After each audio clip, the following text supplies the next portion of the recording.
હું ગુજરાત રાજ્ય આણંદ જિલ્લો ઉમરેઠ તાલુકો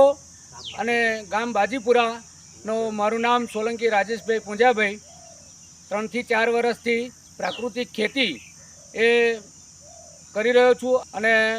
જમીનનું જે 1 થી 30 જૂન સુધીનું ખેતર બચાવો અભિયાન જે ચાલી રહ્યું છે એ અભિયાનની અંદર આપણે ગામના તમામ ખેડૂતો આપણું સ્વાસ્થ્ય બચાવવા માટે, આપણી જમીન બચાવવા માટે આપણે એમાં જોડાઈએ અને કુપોષિત જમીનને સુપોષિત બનાવવા માટે પ્રાકૃતિક ખેતી તરફ વળીએ, દેશી ગાય આધારિત ખેતી તરફ વળીએ